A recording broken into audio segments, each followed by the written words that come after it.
What makes a movie good? Is it the acting? Is it the script? The cinematography? The special effects? Well, if those are all things that make a good movie, I think Lord of the Rings is probably one of the best. Hello, welcome to Letters from the Editor. I'm Max, I'm an editor, and here we go. It's been 22 years since the release of The Fellowship of the Ring. All that time, and the Lord of the Rings trilogy still looks better than a lot of movies being made today. I invite you on a journey into what makes these movies so great. Was it just the right place at the right time? Or is there more to the story? Many big budget movies exceed Lord of the Rings in production costs and budget and effects and all those kinds of things, but a lot of them lack one very important thing, and that is mood consistency. Let's use Avengers Endgame as an example. The whole plot of the movie revolves around the characters trying to go back in time to change a catastrophic event that happened in the previous movie. We're talking apocalyptic catastrophe. Usually this kind of problem would denote a more serious tone and demeanor of these characters. And for the most part, the movie does accomplish this. The characters realize the dire consequences if they don't succeed. And so they know that they need to focus. But every so often, as it is a Marvel movie and meant for general audiences, they always have to throw in some sort of gag or joke to lighten the mood. It isn't inherently wrong that they add these jokes or lighter moods, but it does create a mood inconsistency. And I can understand not wanting to bog down the viewer with depressing themes, but I think this is not giving the audience enough credit, especially in the climax of the entire Marvel Cinematic Universe. You'd think that they wouldn't pull any punches. Adding in these themes takes the viewer out of the dire situation. It takes them out of the experience and leaves them thinking, well, I guess maybe if they don't accomplish their goal, maybe it won't be that bad. Now, let's look at the Lord of the Rings trilogy. Each movie's mood is different, but each movie has a consistent mood. Now, for instance, The Fellowship of the Ring is a lot lighter in tone and personality. This movie establishes the adventure. It establishes the easygoing nature of the hobbits, so that by the time you get to Return of the King, the last film, when everyone's so incredibly sad, you understand why. And you can feel their pain. You've been on this journey with these characters and realize what they've been through. So when you're watching the Lord of the Rings trilogy, you can truly feel the struggle of these characters, because the movie doesn't allow us to feel any other way. It never lets up. It doesn't shy away from showing us these characters in the worst possible moment of their life. Then let us be rid of it, once and for all. Come on, Mr. Frodo. I can't carry it for you, but I can carry you. And it makes the ending to the movie feel so much sweeter, because we can feel the same relief they can feel at the end of the story. Because we, as the audience, have experienced this story with the characters. We've never been taken out of the experience. The mood has never shifted.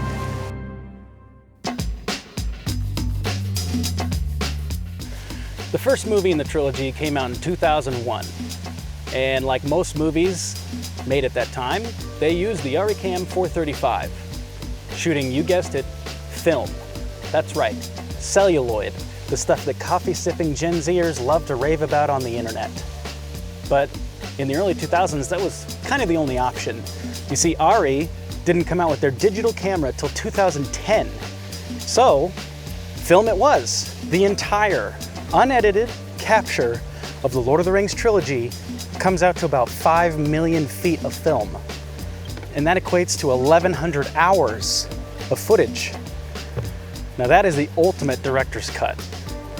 But could you imagine getting all of that film into a cutting room and you have to make a movie out of it? Luckily, in those days, since film was so expensive, they had to plan out every single shot. So that means everything was meticulously planned ahead of time.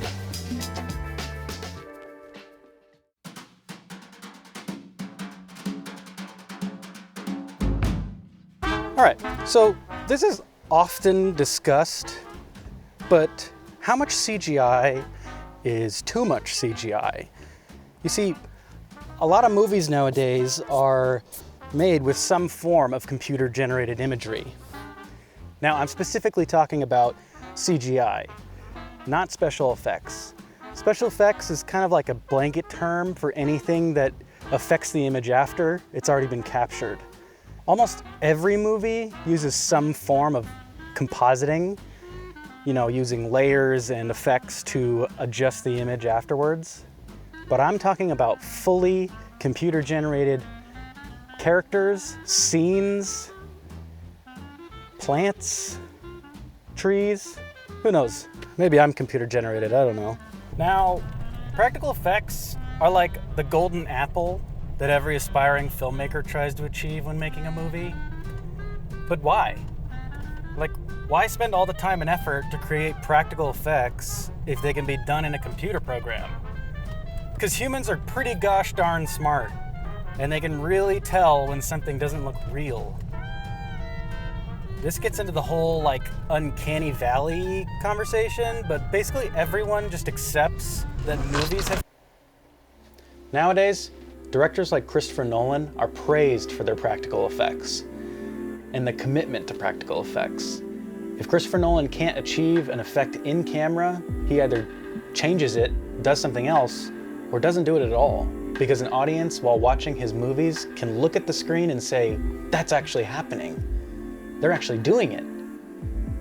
Now, this isn't to say that he's not using compositional or compositing techniques in post, but for the most part, everything's actually happening. On the complete opposite side of the spectrum, you have a movie like Avatar, which is almost 100% computer generated. Characters, scenes, everything. But in a way that works for the movie, because there's really no other way to do it for how complex and detailed and imaginative that movie is. So where does the issue with CGI rest? Well, I think it's when a movie relies too heavily on CGI and it tries to convince you that the characters and actors are in a real place when really they're just on a green screen in a studio.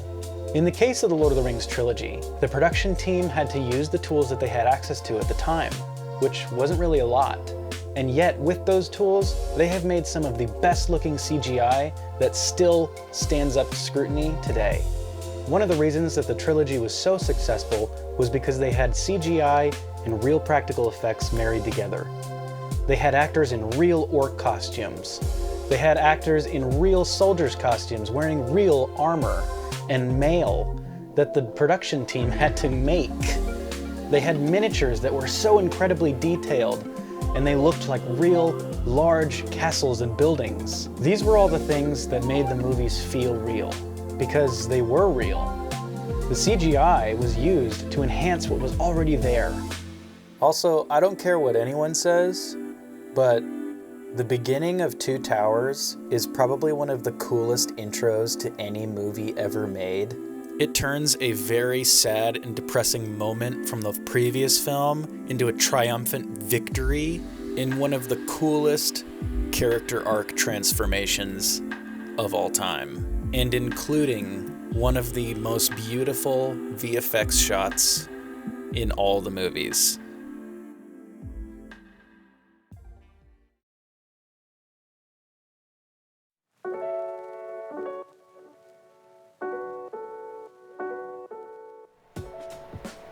Let's set the scene. It's the early 2000s. Y2K. Didn't happen.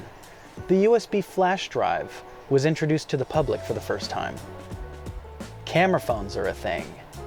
And the highest quality computer graphics that any normal person had access to was the PlayStation 2 home entertainment system. Now, you might be asking, how did the Lord of the Rings make such good CGI without all the technology we have today? Well, that's just it. They made it themselves, like without any help.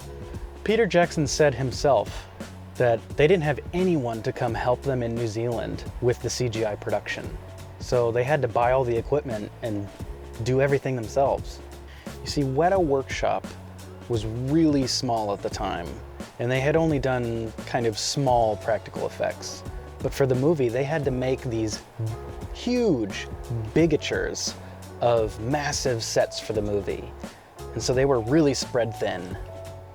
A guy named Stephen Regulus developed the software called Massive, which allowed them to have huge CGI armies that all worked in unison. For the mythical creatures of the movie, they made small-scale miniatures with highly detailed paint, and then they took a bunch of pictures and mapped that out in 3D. And then they used rigging software to rig them up so that they could move them around in a scene, but it retained that detail.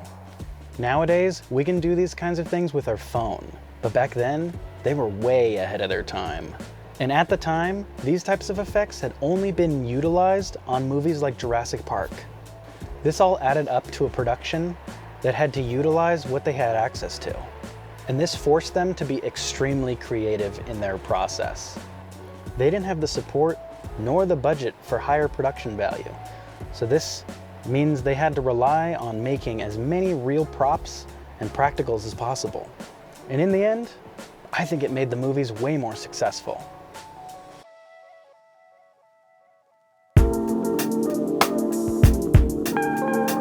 When Peter Jackson was looking for the actors to play these characters, he knew he had to find people that could get along. Each actor had to sign on to all 3 movies, and that meant that they were going to be spending a lot of time together. The movies were shot over the course of a year and a half, and doing it this way was cheaper, but it also gave the actors an opportunity to really live as these characters. This ties into the fact that all of the sets were real. Having that creative space with all that detail and realism gave the actor something to feed on. They could really get into character and feel like they're in Middle-earth. I think it perfectly illustrates how having a realistic environment affects the performance of the actors. You see, in the case of The Hobbit, most of the movies were shot on green screen. I mean, like a lot of it. And Sir Ian McKellen, who plays Gandalf, said that the experience on that movie was pretty miserable because he was just surrounded by a bunch of green screen. He didn't have a realistic environment to interact with. He said that on The Lord of the Rings, if he was on a mountain, he was on a real set on a mountain. If he was in a field, he was in that field. And it added to his experience, and he could get into character that way. I think this shows the importance for an actor to feel immersed in an environment, to really feel like you're there in order to get a good performance. This is a big reason why the characters in Lord of the Rings feel so real.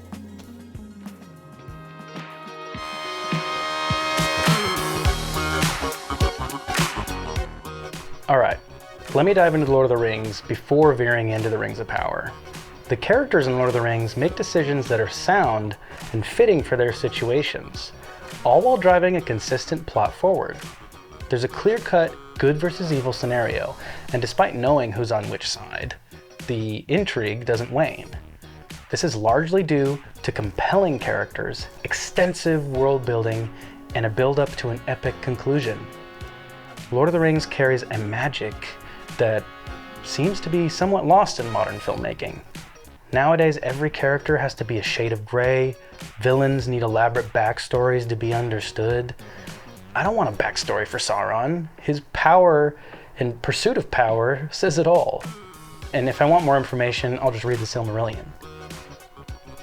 Now, transitioning to the Rings of Power, the show has its merits, and I'll continue to tune in, but it falls short in convincing me that these two things are in the same universe. Take Galadriel, for example. In the films, she's stoic, mysterious, and aids the Fellowship in her unique, distant way. And in the show, she morphs into an ambitious elf warrior who will stop at nothing to achieve her goal. On paper, it's a cool twist, but watching her toss fellow soldiers into danger due to her pride doesn't sit well with me. I was hoping for some character growth, maybe a curve that rounds out her rough edges, but once she's in Numenor, she doubles down on the bad behavior.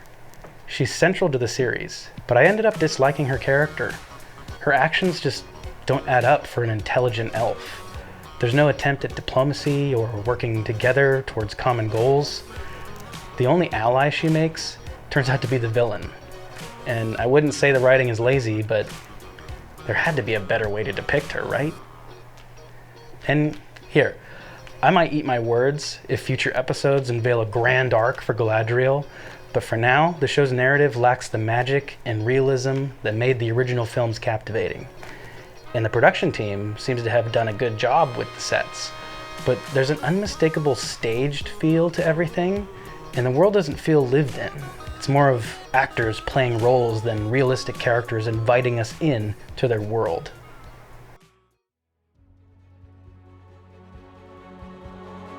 And here we are at the end. The Lord of the Rings trilogy stands as a monumental achievement in filmmaking, from its commitment to mood, consistency, its innovative use of technology, and its masterful blending of CGI and practical effects. All of it serves the purpose of telling an epic, emotionally resonant story. The trilogy didn't just use technology for the sake of spectacle, it employed it as a storytelling tool, one that was carefully balanced with tangible, real-world elements to create an immersive experience. It's a lesson in the power of restraint, planning, and vision. The actors weren't just reciting lines, they were living as their characters, helped by the authentic sets and genuine camaraderie among the cast. As for storytelling, it stuck to the timeless principles of good versus evil without muddying the waters with unnecessary complexities. These films remain a touchstone in cinematic history, a standard by which other epics are often measured. They remind us that movies can be more than entertainment. They can be experiences that stick with us, shape us, and even define us. So, here's to The Lord of the Rings, a series that even 22 years on still invites us into its journey and its expansive world time and time again. Thanks for watching.